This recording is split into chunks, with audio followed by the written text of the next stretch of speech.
வணக்கம் ஃப்ரெண்ட்ஸ், எல்லாரும் நல்லா இருக்கிறீங்களா? நானும் நல்லா இருக்கிறேன். இன்றைக்கு ஒரு அட்டகாசமான ரெசிபியோடு தான் வந்திருக்கிறேன். மிக்ஸ் சீ ஃபுட் ஸ்பெகட்டி எப்படி செய்கிறதுன்னு தான் உங்களுக்கு செய்து காட்ட போகிறேன். ஸ்மைல் பி பாசிட்டிவ் என்ற என்னுடைய சேனலை இன்னும் சப்ஸ்கிரைப் பண்ணலையேண்டா சப்ஸ்கிரைப் பண்ணிக்கொள்ளுங்க. அருகில் இருக்கிற பெல் ஐக்கோனையும் கிளிக் பண்ணிக்கொள்ளுங்க. வாங்க வீடியோக்குள்ளே போகலாம். இதில் 3 கேப்சிகம், அதாவது குடமிளகான்னு சொல்லுவோம், 3 கலரில் எடுத்திருக்கிறேன். இதை இப்போ எங்களுக்கு தேவையான அளவு வெட்டி எடுக்க போகிறேன். கலர்ஃபுல்லாக இருக்கணும்ன்றதுக்காக நான் எல்லாத்துலேயும் ஒவ்வொரு துண்டுகளை வெட்டி எடுக்கிறேன்.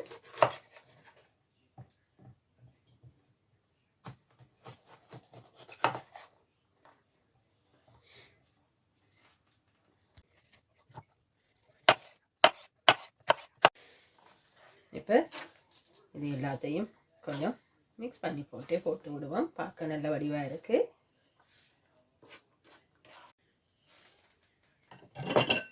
இந்த சீ ஃபுட் ஸ்பெகட்டி செய்கிறதுக்கு நான் இதில் 350 கிராம் மிக்ஸ் சீ ஃபுட் ஒரு பேக்கெட்டாக வர்றது, அதை நான் வேண்டியிருக்கிறேன். ஃப்ரோசன் சீ ஃபுட் மிக்ஸ் பண்ணி வரும்.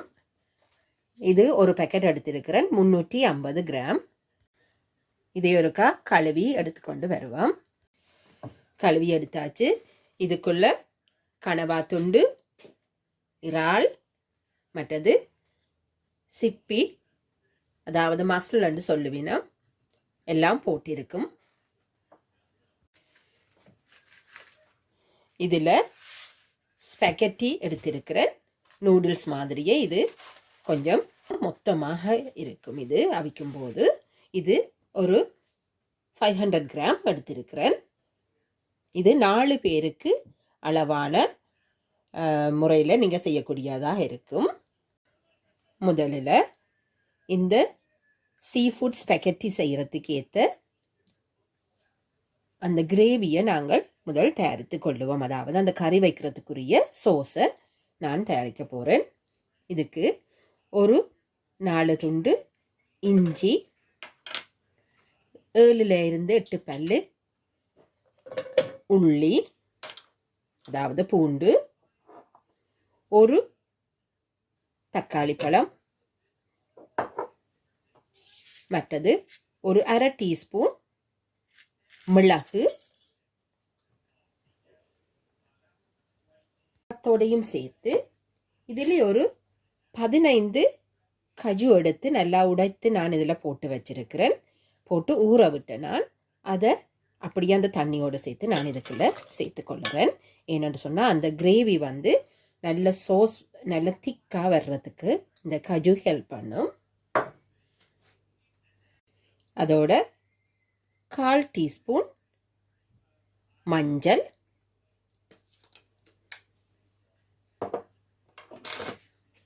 உங்களுக்கு தேவையான அளவு காரம் வரக்கூடிய மாதிரி கறித்தூள் அல்லது தனி மிளகாத்தூள் சேர்த்துக்கொள்ளுங்க. நான் இதில் ஒரு 3 டீஸ்பூன் மிளகாத்தூள் சேர்த்துக்கொள்ளுறேன். இப்போ பேஸ்ட்டாக அடித்து எடுப்போம். இதில் ஒரு சோஸ் பேனில் நான் இந்த ஸ்பெகட்டி செய்கிறதுக்கு ஏற்ற அளவான தண்ணியை எடுத்து வச்சிருக்கிறேன். அதை கொதிக்க விட போகிறேன். நல்லா சூடு வர விட போகிறேன். அதுக்கு முதல் கொஞ்சம் உப்பும், ஒலிவ் ஆயில் ஒரு டீஸ்பூன் என்றாலும் சேர்த்துக்கொள்ளுங்க. என்னன்னு சொன்னால் அப்போ தான் அந்த நூடுல்ஸ் எல்லாம் ஒன்று ஒட்டாமல் உங்களுக்கு கிடைக்கும். இப்போ இதை அப்படியே நல்லா சூடு வரும் வரையும் விட போகிறேன். இப்போ தண்ணி நல்லா சூடாகிட்டது. நான் இப்போ இந்த ஸ்பெகட்டியை உங்கள்கிட்ட கொஞ்சம் டீப்பான பேன் இருந்தால் அப்படியே ஃபுல்லாக கூட நீங்கள் போட்டுக்கொள்ளலாம். நான் இதை கொஞ்சம் பாதியாக உடைத்துத்தான் நான் இதில் சேர்க்க போகிறேன். அப்படி உடைத்துட்டு தான் நான் இதை சேர்க்க போகிறேன். இப்போ இதை மூடி போட்டு மூடி விட்டுக்கொள்ளுவோம்.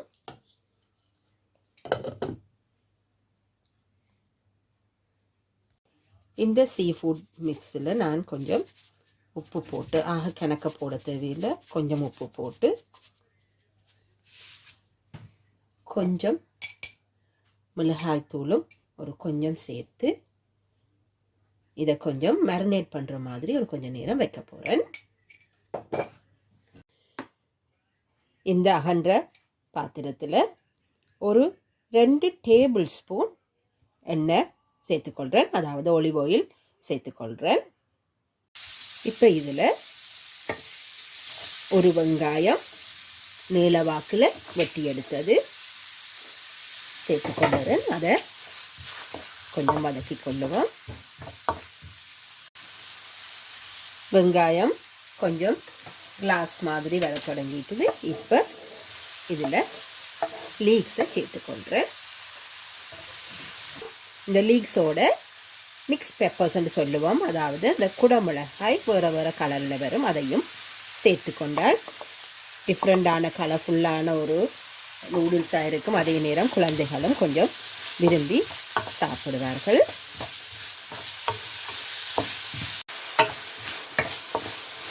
பாருங்க, இதுவும் கொஞ்சம் அவிந்து வந்துட்டு, எங்களுக்கு வதங்க வேணுமென்று தேவையில்லை. இப்போ அவிந்து வர்ற மாதிரி இருந்தாலே போதும். அதோட எடுத்த இந்த சீ ஃபுட் மிக்ஸை நான் சேர்த்துக்கொள்கிறேன்.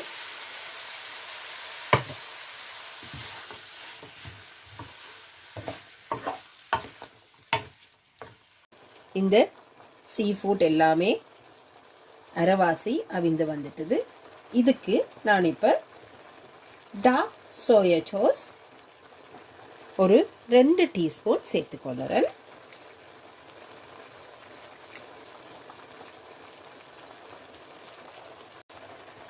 பாருங்க, சீ ஃபுட் எல்லாம் நல்லா அவிந்து கொதித்து கொண்டு இருக்குது. பாருங்க, இது கொஞ்சம் பொங்கி வர மாதிரி இருக்குது. நான் இதை இப்போ திறந்தபடியே கொஞ்சம் அவித்தெடுக்க போகிறேன். இந்த சீ ஃபுட்டில் இருந்து வந்த தண்ணி எல்லாம் கொஞ்சம் இப்போ திக்காக தொடங்கிட்டுது. இப்போ நாங்கள் அரைச்சி வச்ச அந்த பேஸ்ட்டை இதோட சேர்த்து கொள்ளுவோம்.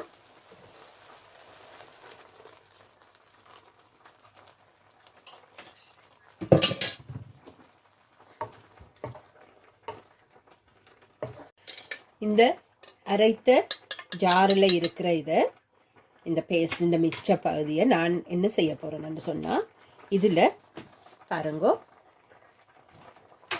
இங்கால இந்த ஸ்பெகட்டி அவிஞ்சு கொண்டு இருக்குது. இதில் இருக்கிற இந்த தண்ணியை நாங்கள் இதில் எடுத்து மிக்ஸ் பண்ணி போட்டு அதை வச்சே நாங்கள் இதை அப்படியே கழுவி எடுத்துக்கொள்ளலாம். நான் ஏன் இந்த தண்ணியை சேர்க்கிறேன்னு சொன்னால், இந்த தண்ணியை விடும்போது உங்களுக்கு அந்த சோஸ் இன்னும் கூட திக்கான நல்ல க்ரீமியான ஒரு டேஸ்ட்டாக வரும். இது அதுக்காகத்தான் நான் இந்த தண்ணியில் இதை இப்படியே கழுவி எடுத்துக்கொள்ளுறேன். இப்போ இதை கழுவின தண்ணியையும் இதோட சேர்த்துக்கொள்கிறேன்.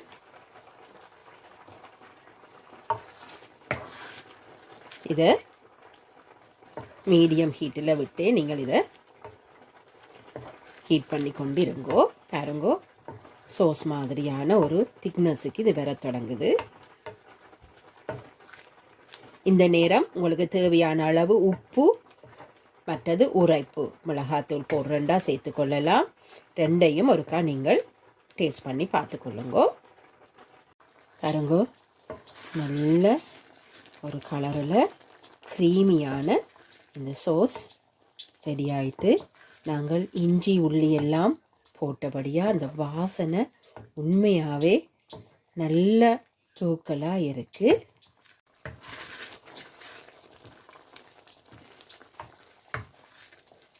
பாருங்க, நல்ல திக்கான சோஸ் ரெடி ஆகிட்டு, இப்போ வடித்து வைத்திருந்த ஸ்பெகட்டியை இதுக்குள்ளே சேர்க்க போகிறேன்.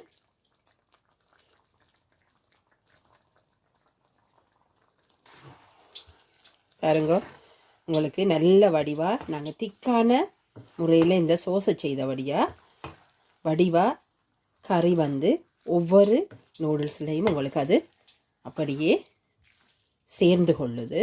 நீங்கள் தண்ணியாக வச்சிங்கன்னு சொன்னால் பார்க்கும்போது இது வெறுமையாக தான் இருக்கும் நூடுல்ஸை பார்க்க. கறியெல்லாம் அடியில் போய் நிற்கும். இது அப்படி இருக்காது.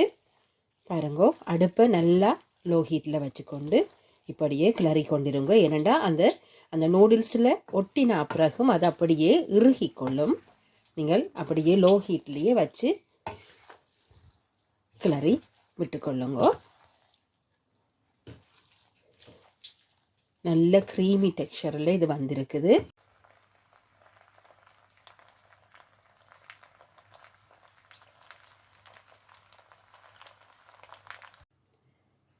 என்ன ஃப்ரெண்ட்ஸ், பரிமாறலாமா?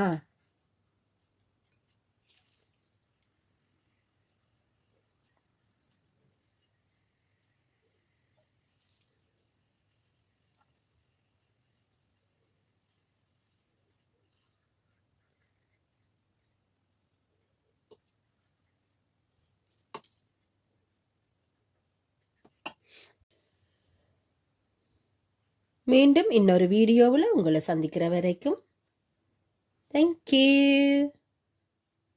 பாய்.